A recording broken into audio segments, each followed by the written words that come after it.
Hello beautiful soul! Welcome back to my channel. This is my channel for Japan, Kaban Pisces. This reading is for you. Tingnan natin yung second half ng January 2026. Maraming salamat muna sa mga subscriber, new subscriber, cross watcher. At sa mga bagong pasok dyan, welcome na welcome kayo sa bahay ni Ate Aimee. Salamat din sa naktaba ng puso ninyong mga comments. At sa mga not pa personal reading, marami pong salamat. Kung gusto niyo na energy nyo lang talaga ang gusto nyo makuha natin, all the details is in description below. Pakicheck na lang. General reading tayo, kunin mo lang ang sayo at itapon ang hindi naman sayo. Maaring vice versa. Energy mo, energy ng person mo, energy ng malapit sa puso mo, nangyayari or mangyayari pala. Use your own intuition, lawakan yung inyong isipan, ano man ang gender mo, ano man ang edad mo. Wala sa baraha ang kapalaran ng tao, nasa inyo pa rin ito ha. Gawin yung guide nyo, mga warning na pwedeng lumabas sa baraha para magkaroon din kayo ng idea kung ano ang mga need to aware, alert, change of decision, or ano man yan. Pero kung gusto nyo na positive reading lang, ang gusto nyo marinig, hindi itong channel na ito para sa iyo. Okay? Okay, Pisces, period of frustration, lesson to be learned. Yes, maraming naganap o nangyari sa'yo within 2025, sobrang hindi naging maganda rin talaga, no?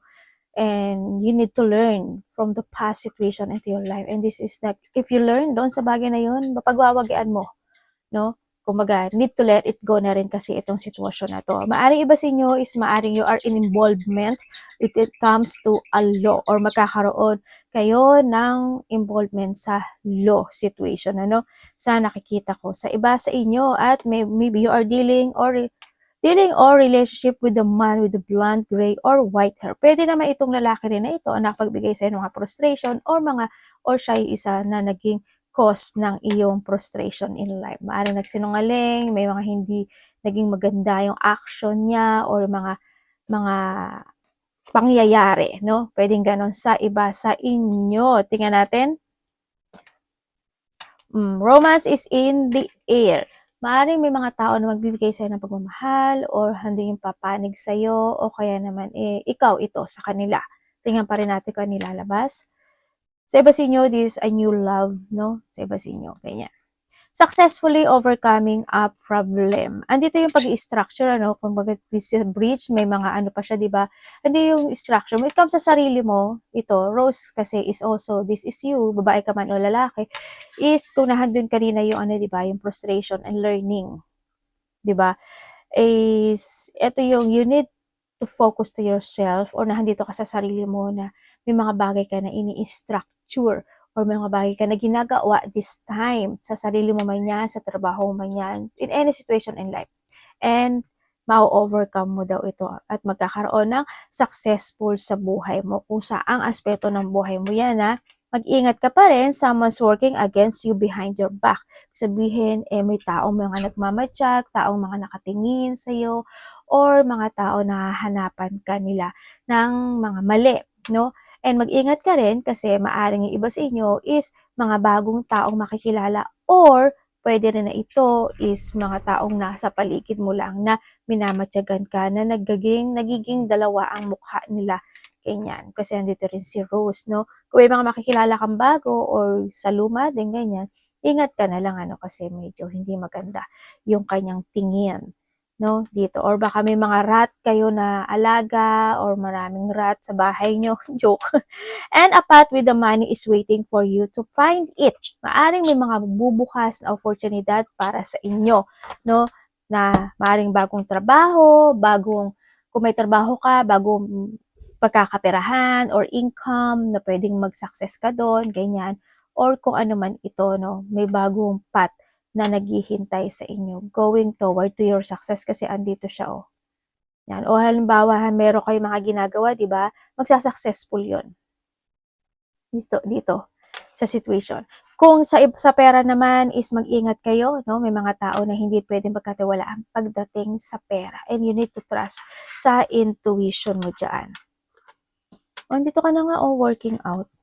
Di ba? Work, achievement, and success. Successful overcoming a problem. Yan, unti-unti ka na nakakaahon din sa iba sa inyo. At mga iba sa inyo is nahandoon yung situation na, syempre, you're working out something. Maaring may ginawa kayo from the past 2025, parang parang ang layo ng pase, no?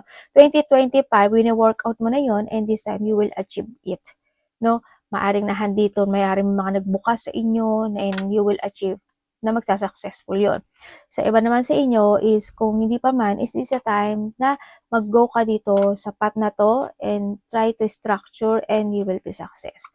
Siyempre, andun din yung think advantage. Diba yung mga langgam, mahilig yan mag-isip in advance bago pa dumating yung mga tilubyo or mga sakuna or mga rain man yan, nag-iipon na sila ng pagkain nila, di ba? Ganon, no? And kay siguro, kailangan nyo na rin na ganon din ang gawin nyo or nahadon kayo sa point na yun, ano, talagang masyado kayong matipid, nagtitipid na kayo or nag-iimbak na kayo, nagsisave na kayo ng money, pwedeng ganon.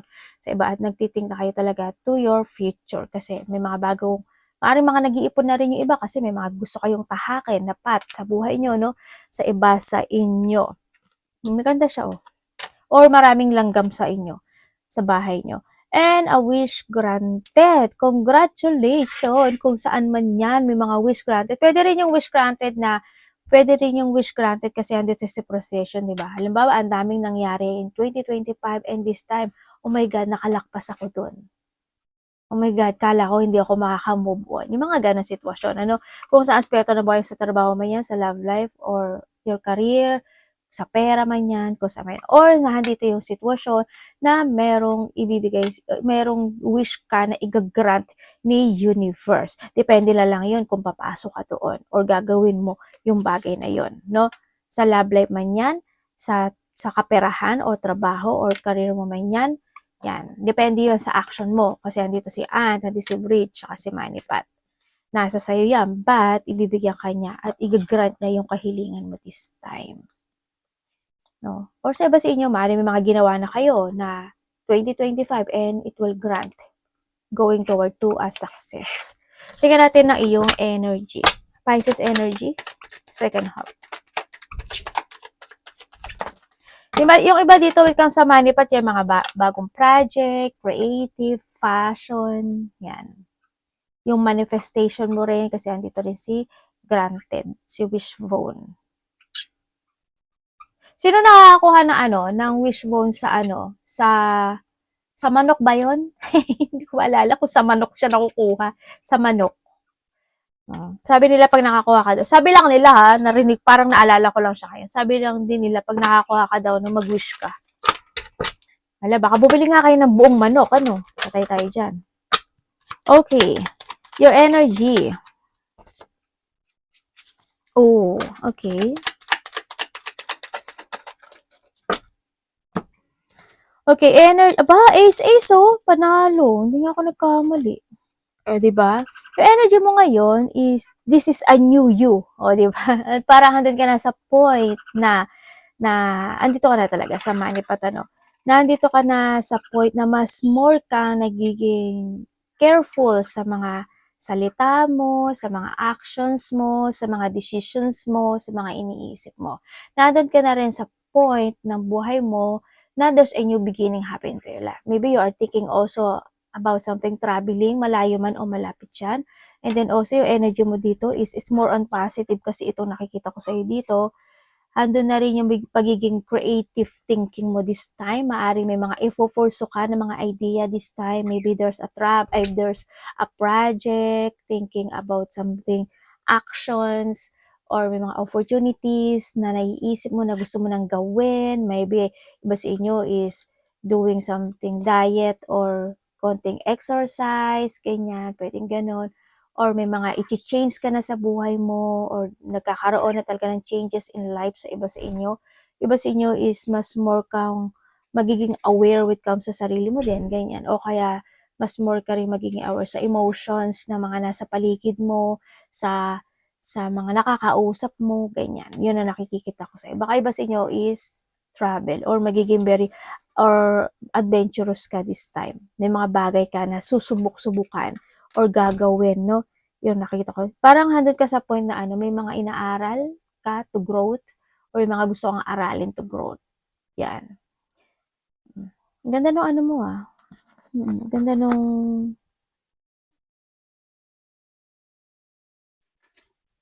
That parang napapalingon ka sa nakaraan dito sa sitwasyon mo. Pero andito ka sa positive situation, no? Ang ganda. Parang nandun ka na rin sa point na ano, parang nagkakaroon na sa'yo ng ano, no? Iba sa inyo, nagkaroon sa'yo ng innovation. Parang nagkaroon ng level up sa inyo. May mga victory and success and leveling up sa buhay. Tingnan natin ang parating kay Pisces. New beginning into your life. Ay, parating. Talaga? Ito tayo dyan. Pisces, parating.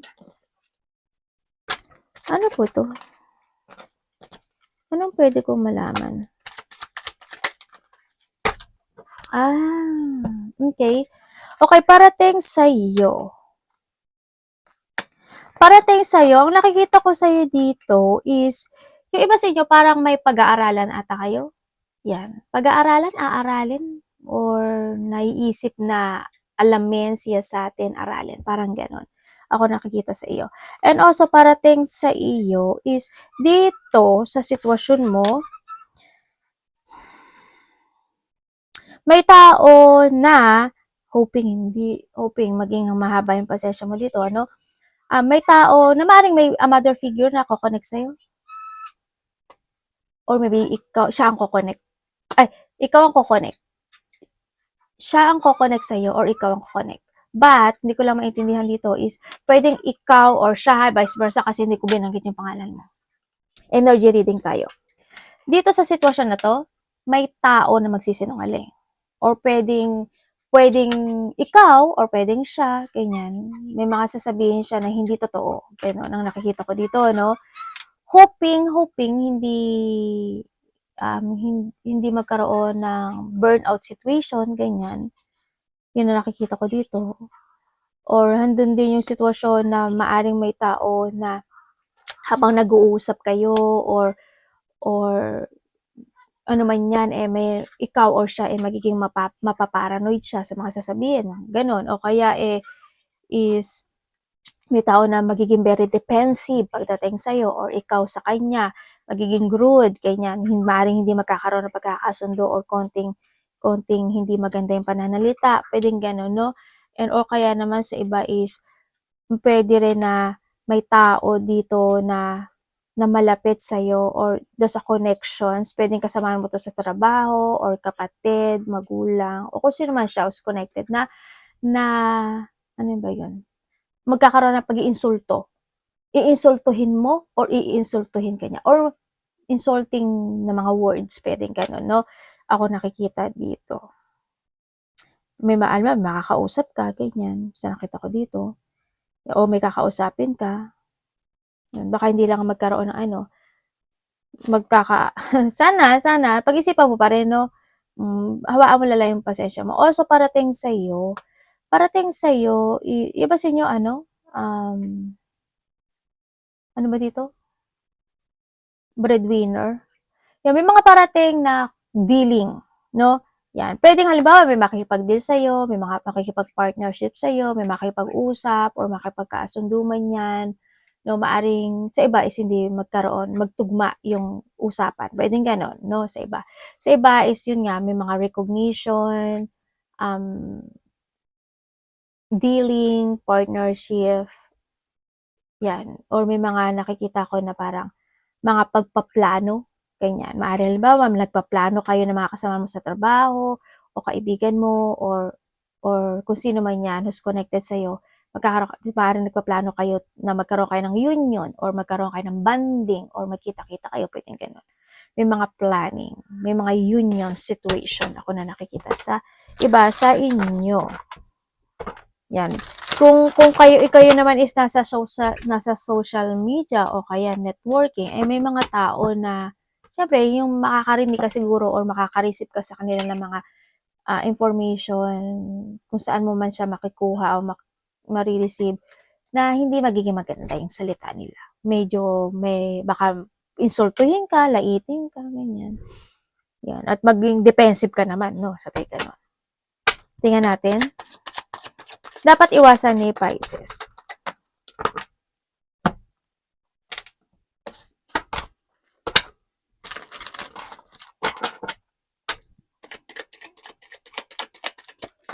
Dapat iwasan. Okay. Okay, dapat mong iwasan. Okay. Siguro iwasan mo yung mga conflict, ganyan. Umiwas ka na lang sa conflict, sa pagtatalo, makipagkompetensya. Iwasan mo na mas tumindi yung iyong fire emotions, no? Sa nakikita ko sa'yo dito, iwasan mo yon. You need to be calm din ang nakikita ko dito. Kaya umiwas ka na lang din sa mga tao na, yun nga, yung gusto lang nila na busitin ka, asarin ka, ganyan. Kung may mga sasabihin para lang mag-fire ka, ganyan. Iwasan mo, syempre magkaroon ka ng doubt sa sarili mo, hindi yun nakaka-good, no? Basta, ang sabi dito is, don't doubt sa sarili mo, basta, explore ka lang na explore, try and try, no? Kumbaga, ganon, kasi andito ka na no, nandito ka na, kasi you are guided naman talaga dito, no? Yan, tuloy-tuloy lang. Kung may mga sitwasyon na hindi nagiging positive or negative man yan, basta tuloy-tuloy ka lang, no? Yun, may mga bagay lang talaga na need to let go this time sa nakikita ko sa'yo dito. Huwag kang mag-focus to a sadness or to a negativity this time. Iwasan mo, syempre iwasan mo yung mahata ka ng nakaraan. No? You need to escape sa isang sitwasyon na it's not working to you anymore. Ganyan. You need to let in go something din sa nakita ko dito, no? At wag kang matakot sa mga gusto mong gawin sa buhay mo, sa mga bagay na gusto mong subukan. Be adventurous, Pisces, sa nakita ko dito. You need to be very adventurous. Huwag kang magpa-distract, huwag kang maging unproductive, kasi alam ko naman ang productive person ka. May mga sitwasyon na need to reset. Then, ako nakikita sa iyo. Yan. Don't focus to a painful situation into your life. Mag-going toward ka sa iyong mga manifestation. Huwag ka magpapatalo kay devil or sa mga distractions in life. Tatandaan mo palagi. Mag-ingat ka rin sa mga salita mo, syempre. Diba? Wag kang magsisi sa mga nagaganap o nangyari. But you need to learn. Ang sinasabi rin naman dito, no? Tingnan natin love. Kapatid, anak, magulang, karelasyon, kaibigan, pamilya, love. Ganun. Ay, walo ka.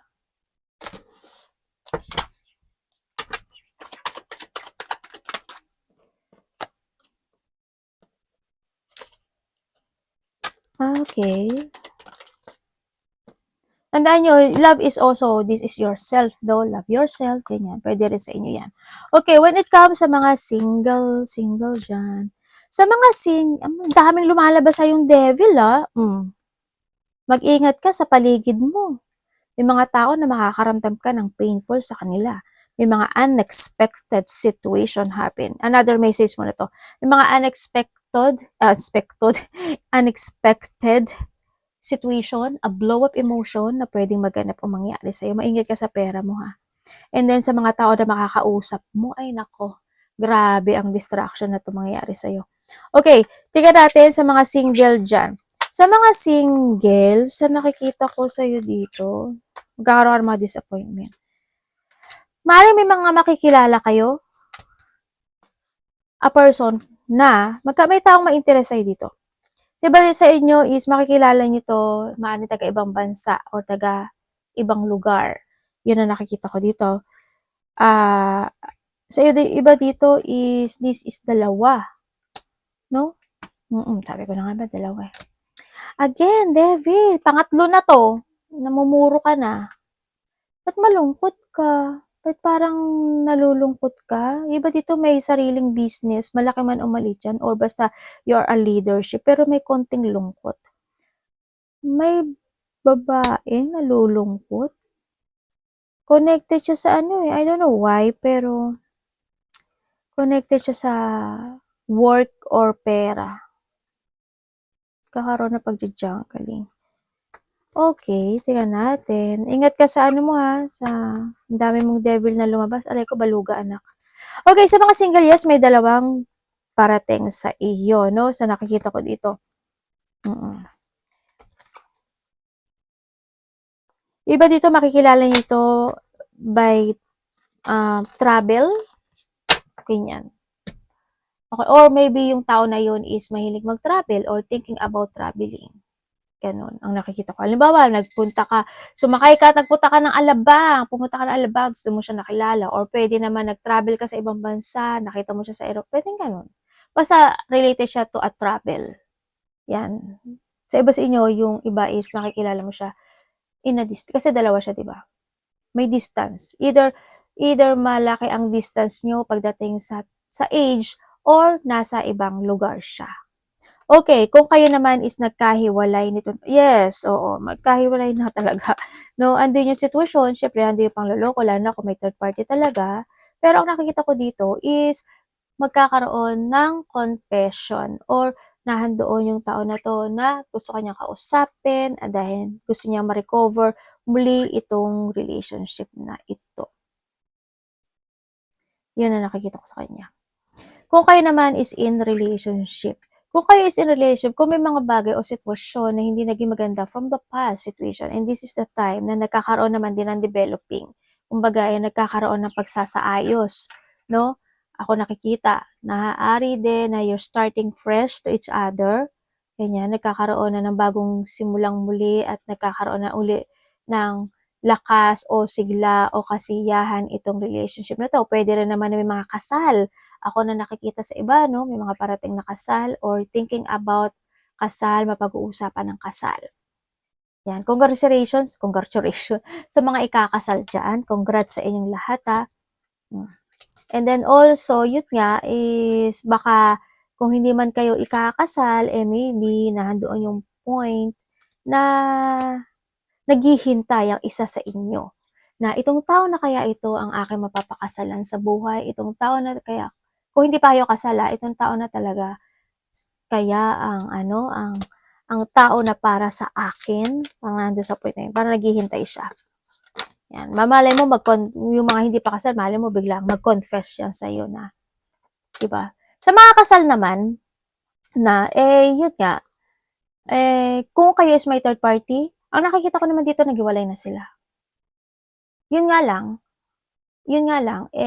ang nakikita ko, may pangaakit muli. Nagkahiwalay man sila, nagkakaroon uli ng pangaakit, inaakit niya pa rin. Yung isa, kumapit siya, ang pinaka-the best sa lahat. No? Tingnan natin ang iyong money. Money ni Pisces. Yung mga ano talaga na yun, kaya pala ang daming devil na lumabas. Oh my God, Leo. Money po ni Pisces. Maaaring iba sa inyo is may dalawa kayong anak. If ever na may anak kayo, ha.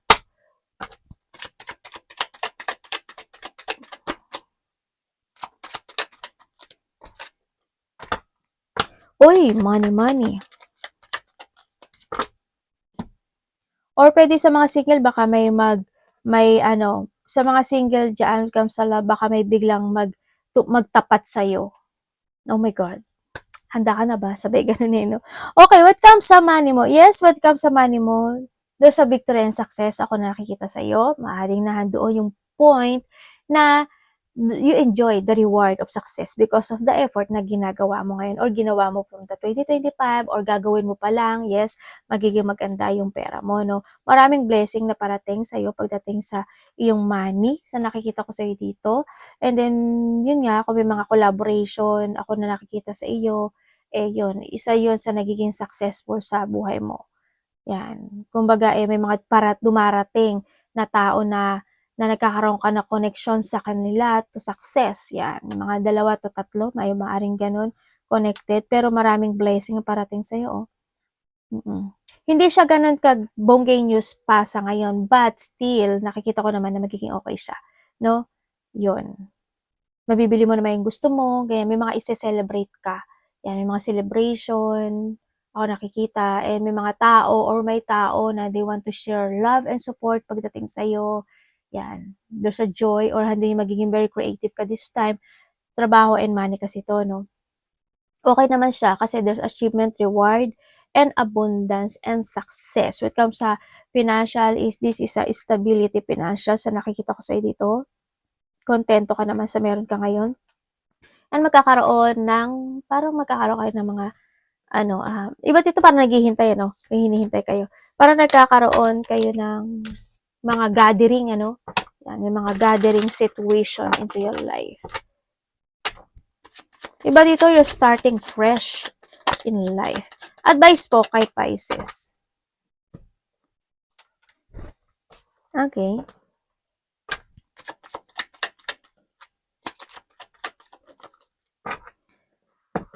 Mm, okay. Na may inalisan ka na pala, no? Ibig sabihin, nagkaroon ng movement sa iba sa inyo, no? Oo nga, no? Iba sa inyo is nandito kayo sa sitwasyon nyo na pagbabalik ng strengths in life, at there's a new journey happen into your life. O, di ba na, alala niyo yung reading ko last 2025 na this year, 2026, tataha kayo ng bagong journey sa buhay niyo. Well, I hope lahat kayo natupad yun. And then this time, yun nga, nagkaroon ka na pag-movement and there's a new path situation happen into your life, you give an effort or you put some effort, no? This time sa mga ginagawa mo this or sa ginagawa mo this time. Nandun ka sa point na yun, ano? Pagbalik ng stress, nag-move forward, kumbaga, handun din yung pagbabalik ng tibay ng loob this time. May mga bagay din na, ano, no, you give an effort and nagpa-progress o may mga pina-progress ka this time. Mas more committed ka ngayon sa path na tinatahak mo this time sa nakikita ko ito. Maaari nagkaroon ka na talaga ng clarity, ano? Yun nakikita ko dito. And then, or you need to focus, no? Kung may mga idea ka, i-force mo yun. And then also, yun nga, when it comes sa advice na tayo, no? Sa advice, syempre, andun yung point na baguhin mo daw yung mga perspective in life mo this time. Kung may mga sitwasyon na na nasasayang yung oras at panahon mo doon, this a time to let it go, withdraw, escape, or you need to walk away dun sa sitwasyon na yun, na sinasabi to, wag ka sayang kasi, no? Sayang din, no? And trust your intuition, kung ano yung sinasabi ng intuition mo, use your common sense, and listen to your inner voice, ang sinasabi rin din. Tandaan mo, ikaw ang driver ng buhay mo, no? Slowly but surely, if you want, no, slowly but surely, pat hindi ka naman niya binibigay, hindi ka naman niya inira-rush din ni universe, ano, but you need to slowly but surely, ang sinasabi dito. Kung magulo pa talaga yung isipan mo at sa tingin mo, this is not that time, why not, di ba, after a month, after a year man yan, why not? Kung sa tingin mo, you are ready na, mag-go ka na.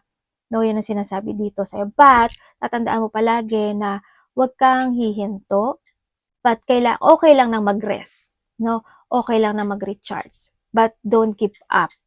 Okay? Ang sinasabi ito. Basta, as long as andyan yung confidence mo, yung courage mo, be brave, and andun lang yung tibay ng loob or fortitude mo, and more on patient then, and focus. No, you need to focus. No, may mga bagay na kailangan na talagang i-correct, or may mga bagay o sitwasyon na kailangan na talagang itama this time. No, ang sinasabi dito, you need to decide. Kailangan mo na rin talaga ng clarity into your life. Yun. Tandaan mo palagi, your wish is granted. Magagrant yung mga kahilingan mo this time. Kung naalala mo yung mga past reading ko, di ba sabi ni universe sa'yo is slowly but surely, kasi lahat ng wish mo is ibibigay niya sa'yo. And mangyayari yon this year 2026 sa inyong lahat. Arigato namaste, God bless.